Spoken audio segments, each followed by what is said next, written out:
Hi, Nitro Youth. I'm Matthew McCabe, one of your sponsors, as you may or may not know.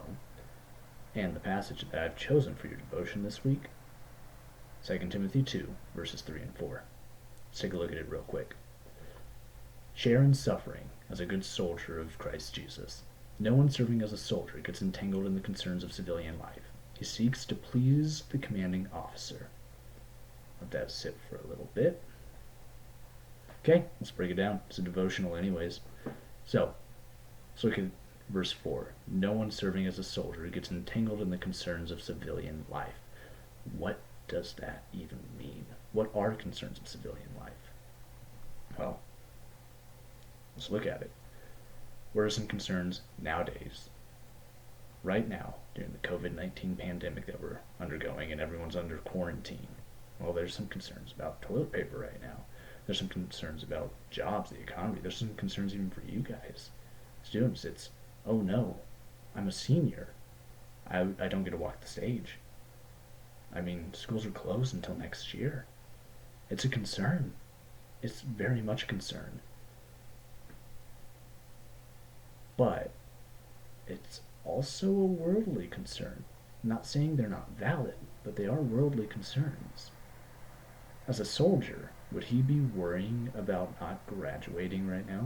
As a soldier, would he even be concerned about, let's just say, not being able to hang out with friends at this point in time?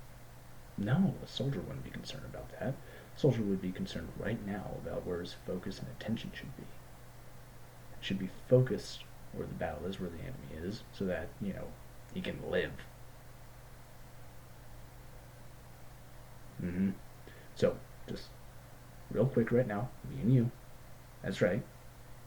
There might not be anybody else there in the room with you. If there is, you guys can have a discussion about this. But what are some concerns in your life that are civilian concerns? Concerns that a soldier wouldn't even be thinking about.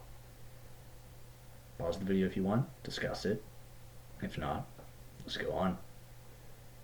So, second half of that says, he seeks to please the commanding officer. Well, who seeks to please the commanding officer? The good soldier seeks to please the commanding officer. Well, who's the CO in your life? I know for me, I honestly want to say God is, and I hope he is, but I know that primarily, I default to myself. I default to myself a lot for the commanding officer role. It's a battle I struggle with day in and day out that you guys might share with me. I mean, I want to be in control. I want to call the shots. But a soldier and a commanding officer, those are two very separate entities.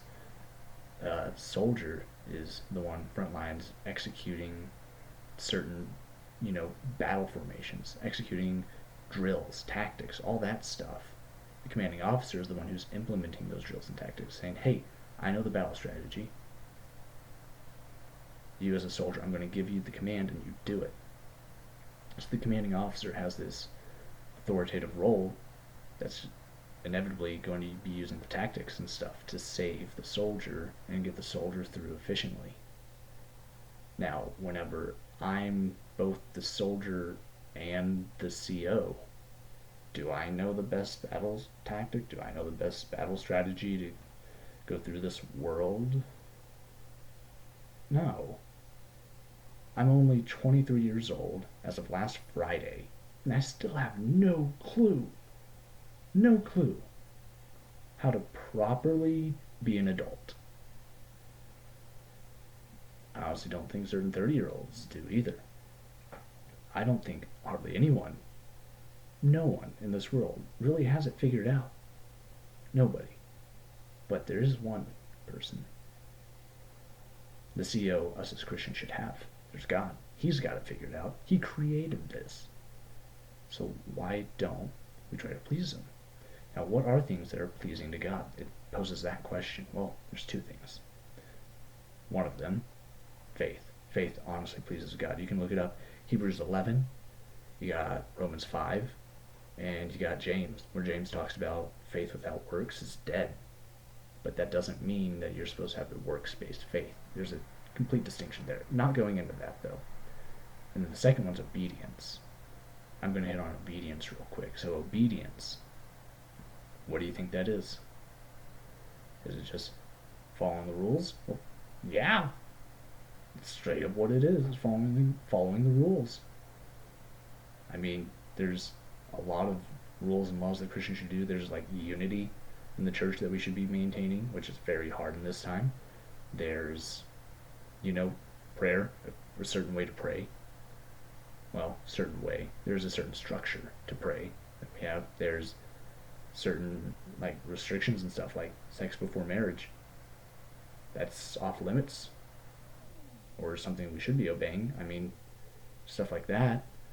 But let's just look at the two greatest commandments real quick.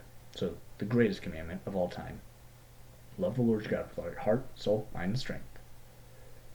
And the second greatest commandment is love your neighbor as yourself. Well, both of these have the word love in it. What does that mean? What is love? And don't do the song. Don't do it. I've already had it played in my head. What is love? It's so integral and key and a part of our faith. What is it? It's a question I still ask. It's a hard thing to define in and of itself. So I challenge you this week. Try to figure out what love is. If it's so integral to our faith, figure out what it is. I honestly want to hear your questions. And I think it's today, Wednesday, whenever, we have this senior discipleship night, that I'd love to talk to you guys about it then. And then Sunday we have, the typical youth thing with the small groups. And if you guys want to discuss it there, sweet. More than happy to, ponder the question of what is love. Baby, don't hurt me no more. Don't copyright me. Anyways, that's all I got for you today. And I know it sucks. The COVID-19 thing, you guys are stuck in the house. Maybe some of you guys are thriving. I'm thriving. But some of you guys may be really, really missing friends. And it sucks right now. And I'm so sorry. I'm dealing with some of that too. And I feel for you guys. Luckily, I don't run out of toilet paper. That's a blessing right now. And I got enough food. And I'm an essential worker. But with you guys, schooling online, that's got to be tough. I don't know how you guys get the one-on-one time with the teachers to ask questions or anything. I doubt you do. I mean, it really sucks for you guys. And I'm sorry. But it's something we're going to have to go through. And for you seniors not being able to walk the stage, if that was a big dream of you, or a big dream for you, I mean, I'm sorry. You can't. And it sucks. It really, really sucks, and I'm sorry. Well, sorry to end on somewhat of a down note, but that's what I got. There's your devotion. Let's see what time it is. It's 8.5 minutes? That's fine. Chris will deal with it. Alright, see you guys.